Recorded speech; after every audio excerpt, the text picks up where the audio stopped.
প্রিয় জিনিস বানাতে যেমন ভালো লাগে সেরকম আপনাদের সাথে ভিডিও শেয়ার করতেও খুব ভালো লাগে। আজকে প্রিয় একটা রেসিপি আপনাদের সাথে শেয়ার করব, সেটা হচ্ছে চিতই পিঠার রেসিপি। এটা আমার খুবই প্রিয় একটা রেসিপি। আমার বললে ভুল হবে, আমার পরিবারের সবাই এই রেসিপিটা খুব পছন্দ করে। যেহেতু পরিবারের সবাই করে, আমি মাঝে মধ্যে এই রেসিপিটা বানাই। আজকে আপনাদের জন্য নিয়ে এসেছি চিতই পিঠা, তাও আবার ফুলকো জালিওয়ালা চিতই পিঠা। অনেকে চিতই পিঠা বানাতে পারেন না, এই স্টেপগুলো দেখলে আমি আশা করি আপনারা বানাতে পারবেন, কোনো সমস্যা হবে না। এখানে চিতই পিঠা বানানোর জন্য আমি আতপ চাল নিয়ে নিয়েছি। একটু মোটা সাইজের আতপ চাল বাজারে কিনতে পাওয়া যায়, সেই চালটাই নেবেন। এর সাথে সিদ্ধ চাল মিক্সড করবেন না, জাস্ট প্লেন আতপ চাল দিয়ে আমি পিঠাটা বানাবো। এখানে আমি 4 কাপ আতপ চাল ভিজিয়ে নিয়েছি। আপনারা আপনাদের পছন্দ মতো যতখানি পিঠা চান সেই পরিমাণে ব্যাটার করে নেবেন। এটাকে আমি মিক্সিতে গরম জলে হালকা একটু গুলে নিয়েছি, কুসুম কুসুম গরম জল দিয়ে গুলেছি। তারপর এখানে স্বাদ অনুযায়ী লবণটা দিয়ে দিলাম। গরম জলটা ঠিক এরকম দেবেন যাতে আপনি আঙুলটা খুব সহজেই সেই জলের মধ্যে টাচ করতে পারেন। খুব একটা বেশি গরম জল দেবেন না। আর লবণটা পরিমাণ মতো দিয়ে এরকম একটা ঘন ব্যাটার করে নেবেন। তারপর সেটা চামচ দিয়ে খুব ভালো করে এটাকে বিট করে নেবেন। দেখুন আমি কীভাবে বিট করছি। আপনারা চাইলে এগ বিটার দিয়েও এটাকে বিট করতে পারেন, আর না চাইলে এরকমভাবে একটা ডুবো হাতা দিয়ে এটাকে রাউন্ড রাউন্ড এভাবে ঘোরাবেন। দেখুন, এতে করে ব্যাটারটা অনেকটা ফ্লাফি হবে। আমরা কেক বানাতে গেলে যেরকম কেকের ব্যাটারটাকে ফ্লাফি করে নিই, এই ব্যাটারটাকেও ঠিক সেরকম ফ্লাফি করে নেবেন। দেখুন আমি ব্যাটারটা কীভাবে করে নিচ্ছি।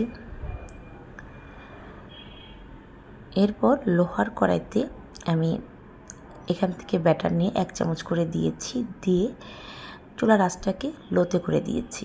লোতে করে দিয়ে 4 থেকে 5 মিনিট আমি এই ব্যাটারটাকে চুলায় রেখে তারপর পিঠাটা তৈরি করে নিয়েছি। দেখুন ব্যাটারটা কতটা ঘন হয়েছে আপনাদের আমি দেখাচ্ছি। যদি মনে করেন ব্যাটারটা খুব একটা বেশি ঘন হয়ে গেছে, সেই ক্ষেত্রে আর একটু হালকা কুসুম গরম জল দেবেন। এখানে হয়তো ঠান্ডা জল দিলে পিঠাগুলো ভালো হবে না। আবার আমি ঢেকে দিচ্ছি, ঢেকে 5 মিনিট ওয়েট করছি। চুলার আঁচটা আপনাদের আমি দেখিয়ে দিচ্ছি। দেখুন, দেখতে পাচ্ছেন, লোতে রেখে আমি কিন্তু হাই হিটে বা মাঝারি আঁচে দিইনি, লো ফ্লেমে এটাকে পিঠাটা বানাচ্ছি। চিতই পিঠা বানাতে গেলে এই স্টেপগুলো আপনাদের ফলো করতে হবে। আঁচটা অনেক ইম্পর্ট্যান্ট, না হলে কিন্তু পিঠাগুলো ফুলকো হবে না, আবার ফুলে উঠলেও ভিতরে কাঁচা থেকে যাবে। যদি দেখেন পিঠাটা কাঁচা থেকে গেছে, তাহলে বুঝবেন যে ব্যাটারটা খুব বেশি ঘন হয়েছে। 5 মিনিট রাখলেই এরকম ফুলকো ফুলকো চিতই পিঠা আপনি খুব সহজেই বানিয়ে নিতে পারেন। আমার এই রেসিপিগুলো আপনাদের ভালো লেগে থাকলে চ্যানেলটা সাবস্ক্রাইব করে পাশে থাকা যে বেল আইকনটা আছে সেটা বাজিয়ে দেবেন। এতে করে আমি যখনই আমার চ্যানেলে নতুন কোনো রেসিপি বা ভিডিও আপলোড করব, আপনি সবার আগে নোটিফিকেশনটা পেয়ে যাবেন। আমি পরপর কয়েকটা চিতই পিঠা এখানে বানিয়ে নিচ্ছি। আমার এই চিতই পিঠাটা বেশিরভাগ ভালো লাগে মুরগির মাংসের তরকারি দিয়ে বা খাসির মাংসের তরকারি দিয়ে, বেশি ভালো লাগে। অনেকে আমি দেখি ঝোলা গুড় দিয়ে খায় বা আখের গুড় দিয়ে পছন্দ করে, আবার ভর্তা দিয়েও কিন্তু ভালো লাগে। বিভিন্ন ধরনের বাদাম ভর্তা, ধনেপাতার ভর্তা, তারপর আপনার সর্ষে বাটা, এগুলো দিয়েও খেতে ভালো লাগে। কিন্তু আমার কাছে মাংসের ঝোল দিয়ে বেশি ভালো লাগে। ঢেকে দিচ্ছি, ঢেকে দিয়ে আবার আমি 5 মিনিট ওয়েট করব। দেখুন আমি কয়েকটা পিঠা পরপর বানিয়ে নিয়েছি। আপনাদের একটু পিঠাগুলো ক্লোজ করে দেখাই। দেখতে পাচ্ছেন কতটা ফুলকো হয়েছে, আর পিঠার যে অপর সাইডটা সেটা কিন্তু পুড়ে যায়নি, সেটাও সাদা আছে। ইচ্ছে করলে এভাবে পিঠা বানিয়ে আপনারা দুধ চিতই পিঠাও বানাতে পারেন, অর্থাৎ দুধ জাল দিয়ে, গুড় দিয়ে অথবা চিনি দিয়ে এই পিঠাগুলো জাস্ট বানিয়ে 10 মিনিট ওই দুধের মধ্যে জাস্ট ভিজিয়ে রাখবেন, হয়ে যাবে দুধ চিতই পিঠা।